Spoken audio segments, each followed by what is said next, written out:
തർക്കങ്ങൾക്കും ചർച്ചകൾക്കും ഒടുവിൽ തദ്ദേശ സ്ഥാപനങ്ങളിലേക്കുള്ള സ്ഥാനാർത്ഥികളെ തീരുമാനിച്ച മുന്നണികൾ. പാലായിൽ പുളിക്കകണ്ടം കുടുംബം പിന്തുണ പ്രഖ്യാപിച്ചതോടെ UDF ഭരണസമിതി ആദ്യമായി അധികാരത്തിലെത്തും. പെരുമ്പാവൂരും മൂവാറ്റുപുഴയിലും ടേം വ്യവസ്ഥയിൽ UDF സമവായത്തിലെത്തി. കേവല ഭൂരിപക്ഷം ഇല്ലാത്തതിനാൽ ഷൊർണൂരിൽ വിമത സ്ഥാനാർത്ഥിയെ LDF ചെയർപേഴ്സൺ സ്ഥാനാർത്ഥിയായി പ്രഖ്യാപിച്ചു. കോൺഗ്രസ് പിന്തുണ നിരസിച്ചതോടെ BJP ഭരണം പിടിച്ച തൃപ്പൂണിത്തുറ നഗരസഭയിൽ അഡ്വക്കേറ്റ് PL ബാബു ചെയർമാനാകും.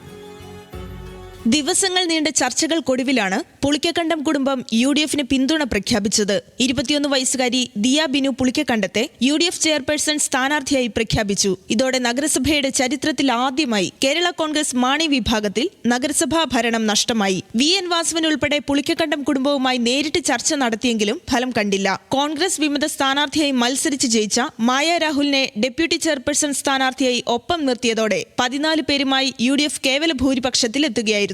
പ്രായം വെറും നമ്പറാണെന്നും പരമാവധി വികസനമാണ് ലക്ഷ്യമെന്നും നിയുക്ത ചെയർപേഴ്സൺ ദിയ. ഞങ്ങൾ UDFന് പിന്തുണ കൊടുത്തു. അതുകൊണ്ട് തന്നെ ഒരു 21 വയസ്സിൽ പ്രായം ഒരു നമ്പർ മാത്രമാണ്. എന്നാലും 21 വയസ്സിൽ ഇന്ത്യയിലെ യങ്ങസ്റ്റ് ആയിട്ടുള്ള ചെയർമാനായിട്ട് എനിക്ക് അവസരം ഇപ്പോൾ കിട്ടിയിരിക്കുകയാണ്.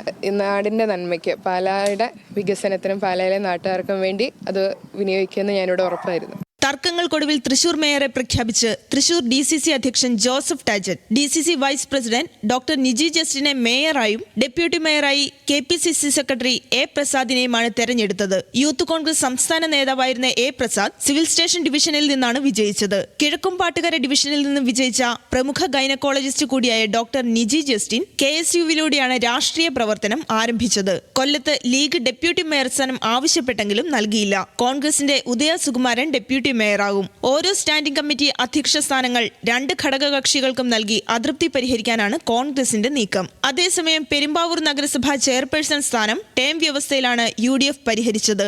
ആദ്യ 2.5 വർഷം KS സംഗീത ചെയർപേഴ്സൺ ആകും. അവസാന 2.5 വർഷം ആനി മാർട്ടിൻ ആയിരിക്കും ചെയർപേഴ്സൺ. മൂവാറ്റുപുഴ നഗരസഭയിലും UDF ടേം വ്യവസ്ഥയിലെത്തി. ആദ്യത്തെ 2 വർഷം ജോയ്സ് മേരി ആന്റണിയും പിന്നീടുള്ള 1 വർഷം P രജിതയും അവസാന 2 വർഷം അസം ബീഗവുമാണ് ചെയർപേഴ്സൺ സ്ഥാനം വഹിക്കുക.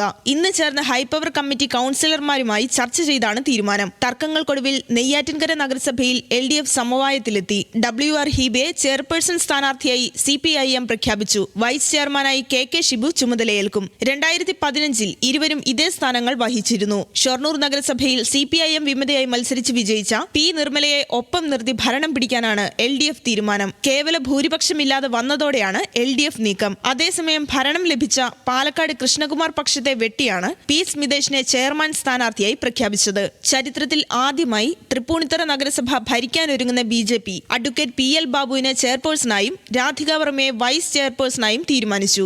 CPIMുമായി സഹകരിക്കില്ലെന്ന് കോൺഗ്രസ് നിലപാടെടുത്തതോടെയാണ് നഗരസഭയിൽ BJP ഭരണത്തിന് വഴിയൊരുങ്ങിയത്. വിവിധ ബ്യൂറോകൾക്കൊപ്പം ന്യൂസ് ഡെസ്ക്, ന്യൂസ് മലയാളം.